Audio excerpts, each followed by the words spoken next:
guys, gagawa ako ngayon ng ipapakita ko kung paano ko timplahin ang aking dough. Pagmixin yung mga dough. Yan, ang gagawin kong dough ngayon is 1 kilo na all-purpose flour. Ang 1 kilong all-purpose flour is kailangan ko ng 2 itlog. 2 itlog. I-mix ko na itong lahat na ingredients niya. Ito, 1/2 cup na mantika. 1/2 cup na mantika. Yung pang 1 kilo ito na all-purpose flour. Yan ang ingredients niya. Bago ko ito, 1 teaspoon na asin. Yung yung iodized salt. Tapos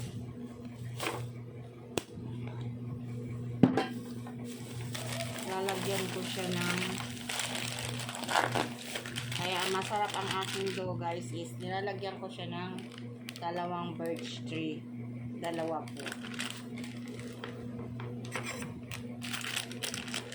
Sa dough pa lang is masarap na po siya. Yan. Ganito po ako gumawa ng dough.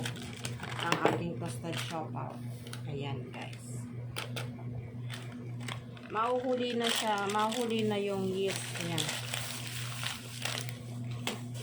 May itlog na siya. Maasin na siya. May yung asukal naman na puti ay 1/2 cup din po na asukal na puti. Kaso wala pa yung aking asukal. Ito yung aking white sugar. 1/2 cup ng white sugar.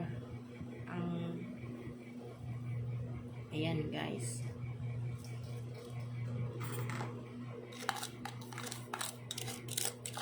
Ano siya ng mantika. Ayan. May mantika kasi. Ayan. Ito i-mix na to. Tunawin at lagyan ng kunting tubig na medyo maligamgam. Ay, nako. Medyo maligamgam na tubig. Maligamgam nga. Hindi medyo. Kunti lang pang tunawin ito hanggang matunaw yung kanyang mantika. Ay, mantika. Yung asukal. Katas. Ayan.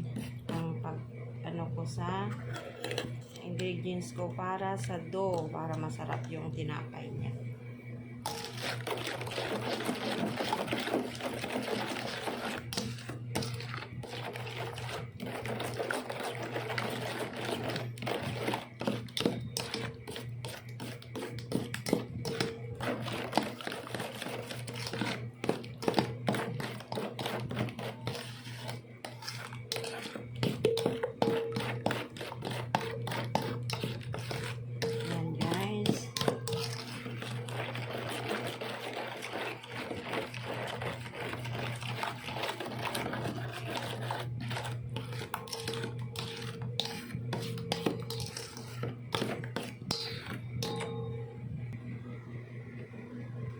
Ito naman yung aking yes, 2, yung ipang 1 kilo is 2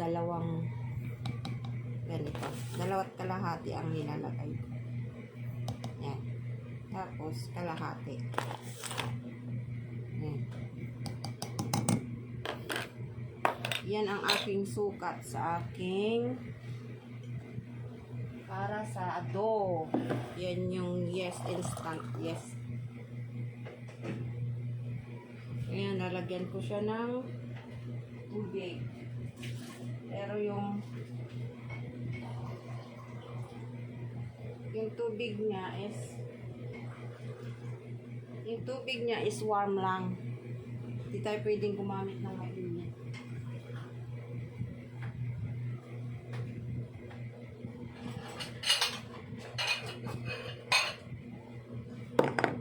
Yung tubig niya is warm lang. Ayan, oh, lalagyan ko siya ng tubig. Ayan. Antayin ko na siya na aangat. Pag umangat na yan, tatakpan ko muna yan. Takpan ko muna siya. Ayan. Kaya natunaw na yung aking mga ingredients. Pwede ko nang ilagay yung all-purpose flour na 1 kilo. Kulang pa yata po. Ilagay ko na po ang all-purpose flour.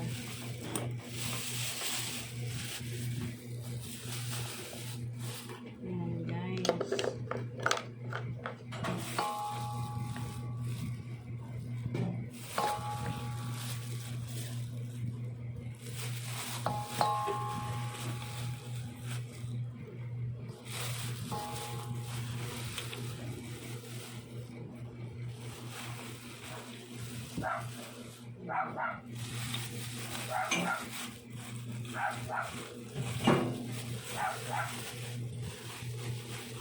Napupunti itong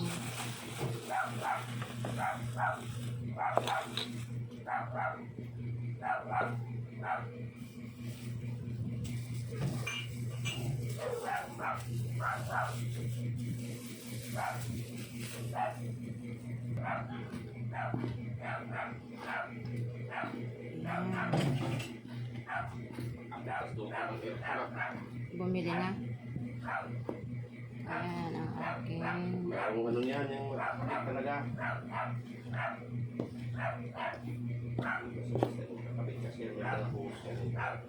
kasi split type. Ayan, nantay ko na lang yung aking yes na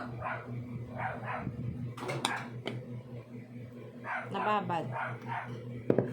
Ayan guys, pagkalagay ng yes, pwede nang imasa hanggang mag-chewy-chewy na siya. Imasa mo po ng 7 minutes, okay na, o 10 minutes, okay na yan. Okay guys, sana may natutunan kayo sa aking paggawa ng dough na masarap. Thanks for watching. Bye!